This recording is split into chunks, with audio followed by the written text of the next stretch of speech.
He had a ticket to a new life in California, but when he heard her weeping beside the rails, he let the train leave without him, and found the only destination his heart had ever truly needed. Subscribe to Wild Sky Stories. Turn on the bell icon so you can do not miss any new video. The June sun hung low over the dusty horizon of Copper Creek, Arizona, painting the sky in shades of amber and rose that seemed too beautiful for the ache settling in Samuel Walker's chest. He stood on the wooden platform of the small train depot, his weathered leather bag at his feet, watching the iron serpent of the westbound locomotive inch closer from the distant hills. This was it, his ticket to California, a fresh start away from the memories that haunted every corner of this territory, away from the grave on the hillside where he had buried his mother 3 months prior. There was nothing left for him here now. His father had passed years ago, and Samuel had sold the ranch to a cattle company from back east.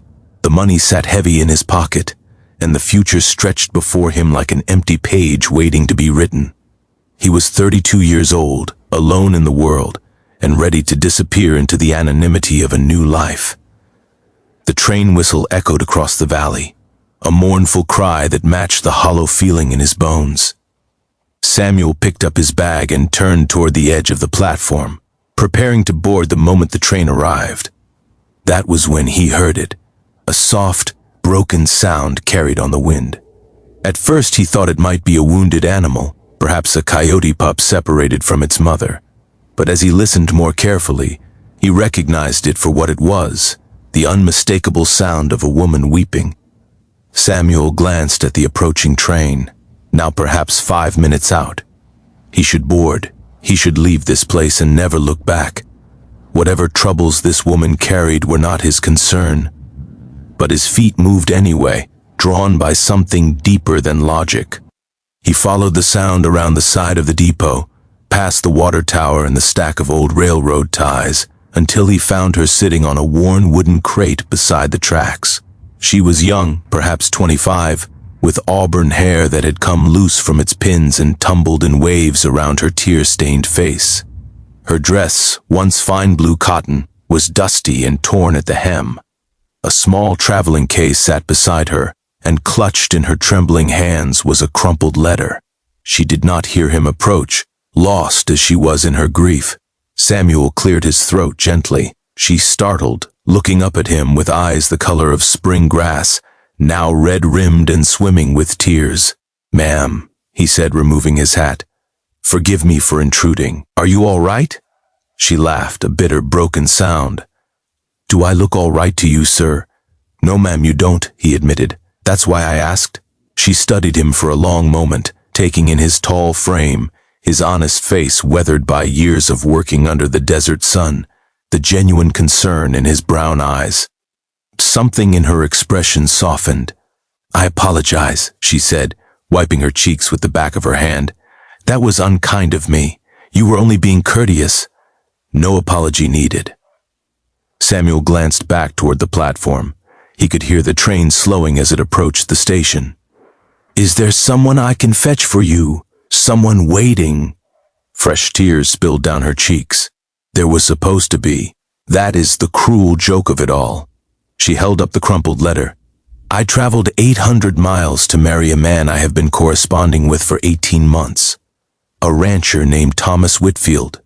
Do you know him?" Samuel's jaw tightened. He knew Thomas Whitfield. Everyone in Copper Creek knew Thomas Whitfield, a man whose charm in letters apparently matched his cowardice in person.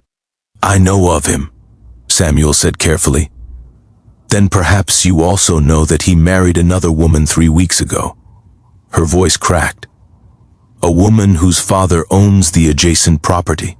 A union of land and cattle," the letter says, as if that explains everything. As if that makes it acceptable to leave a woman stranded in a strange town with nothing but $20 and a broken heart. The train whistle blew again. Closer now. Samuel could hear the conductor calling for passengers to board. "Ma'am, have you any family to return to?" She shook her head. "My parents passed when I was young. I was raised by an aunt in Missouri who died last winter. I spent nearly everything I had on the ticket here." She looked up at him with those devastated green eyes. I have nothing, no one, nowhere to go. The train was pulling into the station now. Samuel could hear the great iron wheels grinding against the tracks, the hiss of steam, the shouts of workers preparing to load cargo. He looked at the woman, he looked at the train, and he made his choice. My name is Samuel Walker, he said, extending his hand. I have a proposition for you, if you will hear it. She hesitated, then placed her small hand in his. Catherine Mills. Miss Mills, I have just sold my family's ranch and was planning to start fresh in California. But it occurs to me that there is nothing in California that cannot be built right here. He paused, gathering his courage. I have money enough to help you establish yourself properly, find respectable lodging, and perhaps even employment if you wish it. I ask nothing in return except the chance to see you settled safely. Catherine stared at him as if he had just offered her the moon. Why would you do such a thing for a stranger? Behind him, the conductor called out the final boarding announcement. Samuel did not even turn around. Because I know what it is to feel alone in the world, he said simply. And because I believe that sometimes God puts us in certain places at certain times for reasons we cannot understand. The train began to pull away from the station, gathering speed as it continued its westward journey. Samuel listened to it go without regret. Catherine stood slowly, her eyes never leaving his face. You just missed your train. I am aware. On purpose. Yes, ma'am. She was quiet for a long moment, studying him with an intensity that made Samuel's heart beat faster than it had in years. Finally she spoke.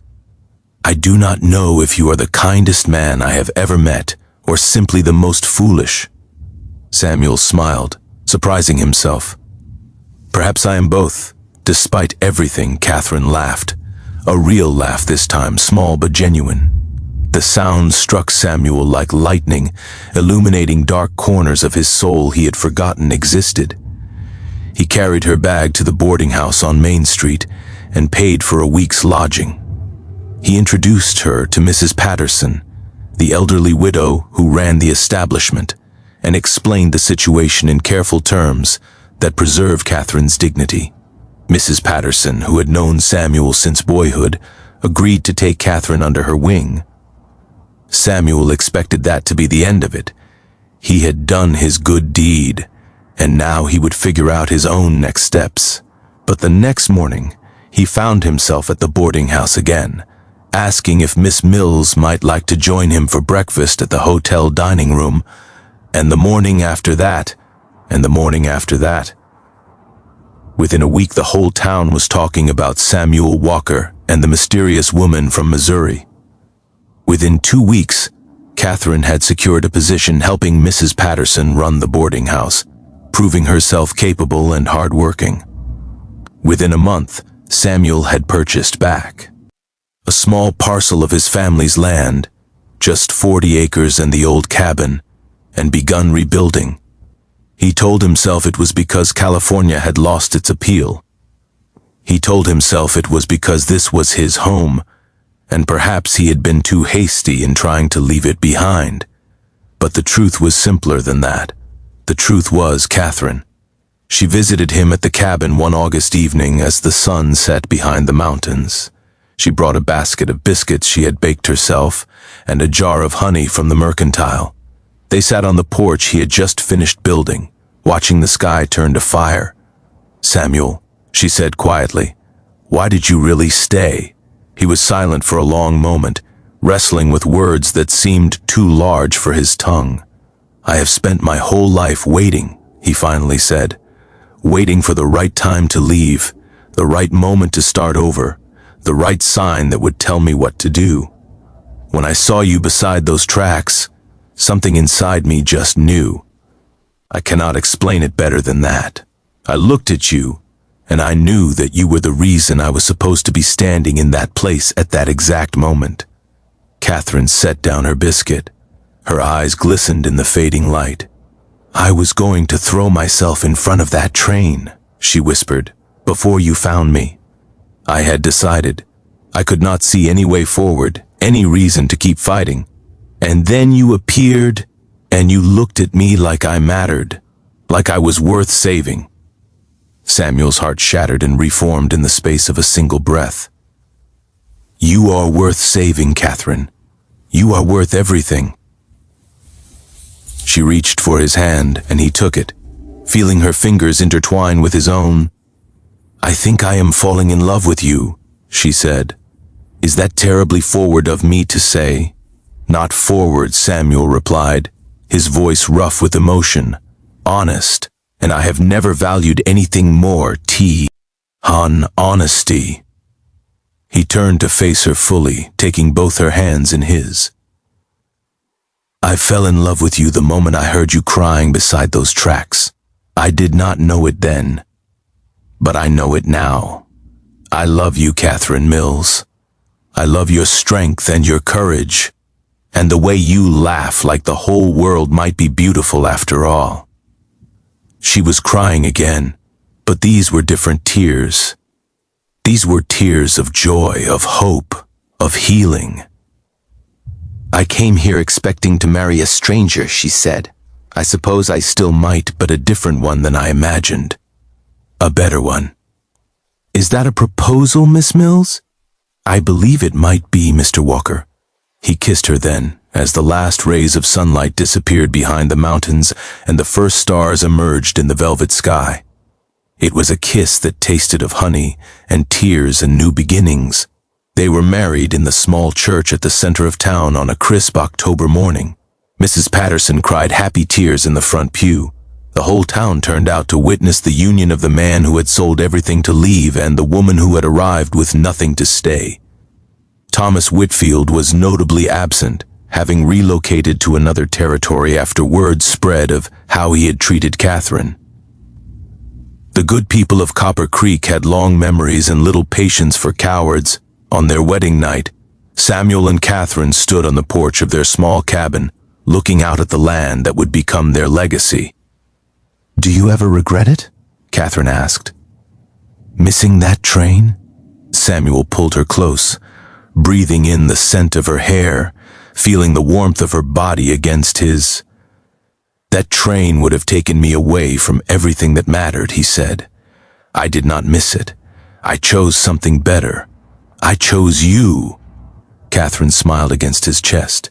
You saved me that day. No, Samuel replied, kissing the top of her head. We saved each other. Years later, when their children asked how they had met, Samuel would tell the story of the woman crying beside the tracks and the train he had missed on purpose. He would tell them about taking chances and trusting instincts and believing that love could bloom in the most unexpected places. But mostly, he would tell them that the best destinations are not always the ones printed on a ticket. Sometimes the place you are meant to be is exactly where you already are, and the person you are meant to find is the one sitting right beside you, waiting to be discovered. The westbound train to California continued to pass through Copper Creek every Tuesday and Friday for the next 50 years. Samuel heard its whistle from his porch each time, a reminder of the choice he had made. He never once wished he was on it.